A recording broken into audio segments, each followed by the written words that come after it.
So essentially, what I would like you to come away with is the knowledge that there are a number of notes in sequence for whatever scale you're in, or, you know, named beginning of a chord you're in that makes that scale, right? Or the kind of scale you're in. So let's just say you are in a C, which is always the best, easiest one to explain to people, because there are none of those sharps or flats in the notes in a C scale, because of just how they are positioned. It's not that the sharps and flats are more complicated, but you don't have to be thinking in terms of sharps and flats at all. The sharps and flats are just notes in between notes still, right? But end of the day, we can just give you actual you know, names of notes, and indeed chords that would make up that scale sequence. So you can play them as chords as well, but we won't get into that because that gets a little bit more complicated. So, you know, C is just made up, the scale of C. If you played it on a piano, it would avoid all the black notes, you see, because the black notes on a piano, for example, you know, that's those sharps and flats. So you wouldn't play any of them. So that's why the middle C on the piano is a very important point. More so even than the guitar, you know, because it's just all the white notes in sequence all the way up. Nice and simple, all the way up, one after the other. And so what you're essentially playing, it's the same on a guitar. It's C, D, E, F, G, and then we go A, B, and we come back round to C again. And whenever you play a higher note of the same note up, that's called an octave. You've gone an octave, and sometimes you can play both of those notes together, and that would be an octave harmony. You might have heard of music playing in harmony or singing harmonies, you know. And essentially, whenever you play your guitar and then you sing along to that guitar, at its most basic forthright, your voice technically is providing a harmony to the guitar, which in of itself, if playing chords, are providing a bunch of little harmonies with each other as notes. Cool, right? So that's the basis of the scale.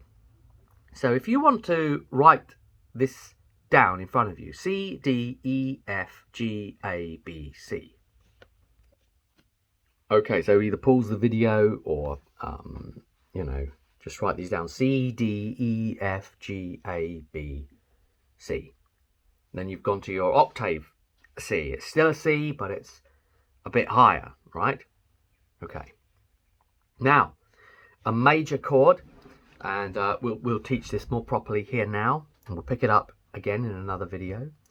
A major chord is played as a triad, which all that means, it's in the word tri, meaning, you know, three, you know, Triad.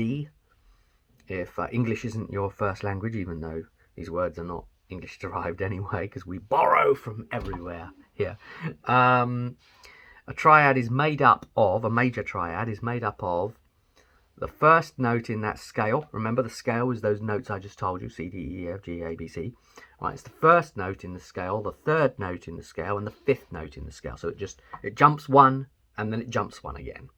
And then you can see, as written in front of you, there are a bunch of other notes that carry on, but we don't play them in a simple major triad. That's all we need for the major, okay? So it's the first, the third, and the fifth. So, answers below. What three notes do you think you need from looking at the sheet in front of you if the major triad uses the first, the third, and the fifth in the scale? Whack them in the comments below. The first, the third, and the fifth. Okay, here comes the answer. The first is the C. It's what we call our root note, you know, because, you know, it is the first one. It defines the name of that scale. So it's the one position note. And then we've got the E, because we've skipped the D. So D was the 2. The E is the 3. So we go C, E. Now, looking at the paper in front of you, you can see the F is the 4th one written. So that's the 4. So we skipped that. Remember, it was skip, skip, skip. So we go to G. So the answer is C, E, G. You could play multiple E's, multiple G's, multiple whatevers. As long as it's all C, E's, and G's playing, you're playing a C major. Okay? Those 3 have to be playing. If you take one of them away, you're not playing a C major anymore. You're playing a more reduced chord. It might imply a C major, but anyway, C, E, G. Now, just for, for the sake of those of you that are further ahead than others, I'll just touch upon this. You don't have to learn this or memorize this. An A major scale, which is the first chord we learned, and I'm only going to point this out for demonstration purposes, it has a sequence of notes. It goes A, B, C sharp, D, E, F sharp, G sharp, A. Okay, so there's a bunch of sharps and things coming into play there now, you see, which is why we don't go into it. But the reason to show you is that the A, the first chord you learned there, that scale has one too.